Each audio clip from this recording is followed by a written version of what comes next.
খুব রিসেন্ট একটা ঘটে যাওয়া ঘটনার কথা বলি, বেশি দিনের পুরনো নয়, এই জানুয়ারি মাসের ঘটনা।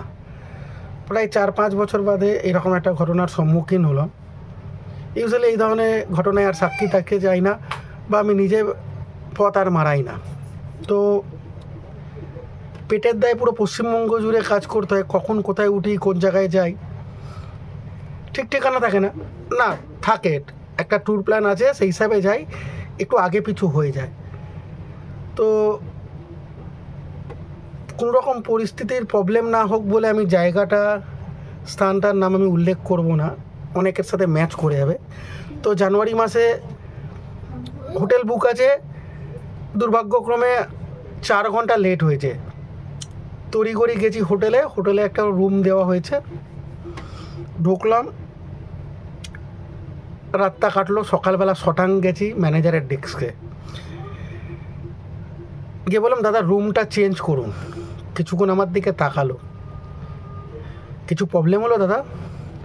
আরে মানুষকে হার্টফেল করানোর মতো কাজ কেন করছেন, রুমটা চেঞ্জ করুন। বলছে হ্যাঁ হ্যাঁ করে দিচ্ছি। ম্যানেজারের পাশে 2জন লোক খুব আগ্রহের সাথে বললো, দাদা কিছু বলুন না। বললাম আপনি বলুন। বললাম হ্যাঁ যা ভাবছেন তাই, ঘটনাগুলো সাক্ষী হয়েছি, ঠাকুরের আশীর্বাদ, কিছু কাজ জানা, ঠিক আছে। তো ওদের মধ্যে অনেক কথাই বেরিয়ে আসলো। ওরা আমাকে অনেক রকম প্রমিস করলো কাজের স্বার্থে, দাদা এইসব বলবেন না, বাইরে কিছু করবে না। এলাম না বলবো না আমি কাউকে কিছুই, ঠিক আছে। ওদের কাছ দিয়েই জানলাম আগেও অনেকে বিশাল ভয় পেয়েছে, বিশাল রকম ঘটনার সাক্ষী। ইভেন ওরাও রাতের বেলায় ওই রুমটার দিকে পা পর্যন্ত মেরোয় না। আমায় জিজ্ঞেস করলো, দাদা কীভাবে কী শুরু হলো? ওর লম্বা গল্প। আর আমি ঢোকা মাত্র লাইটের তেজ দেখেই বুঝে গেছিলাম এখানে উনারা আছেন। আর রাতের সাথে সাথে তাদের গতিবিধিও বেড়েছে। হ্যাঁ, উপস্থিত আলোর তীব্রতা, তার উজ্জ্বলতা থেকেই বোঝা যায়, ঠিক আছে। আরও অনেক ঘটনা ঘটে।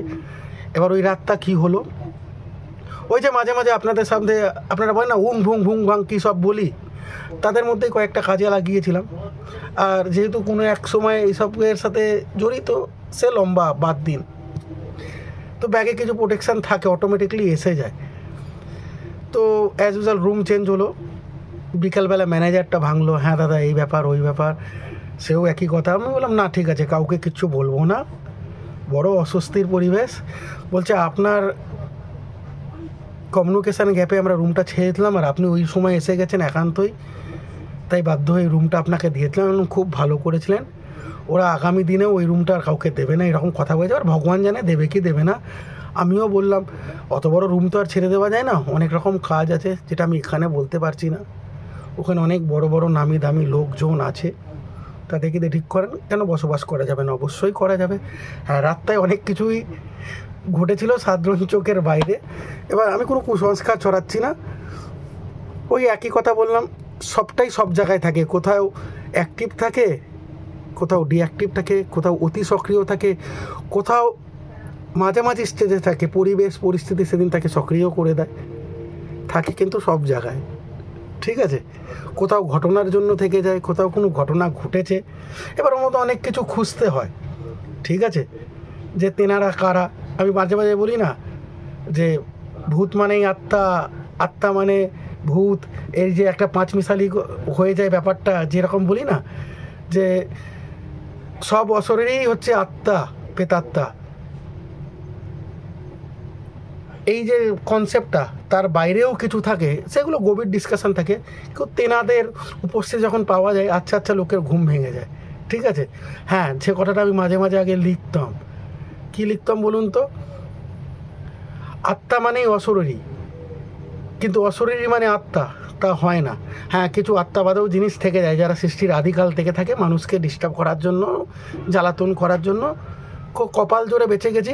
গল্পটা বানোয়াটি মনে হলে আমার কিছু করার নেই, কিন্তু এইরকম ঘটনা সাক্ষী কী কী ঘটেছিল এক্স্যাক্ট আমি এখানে আর কিছু বলছি না।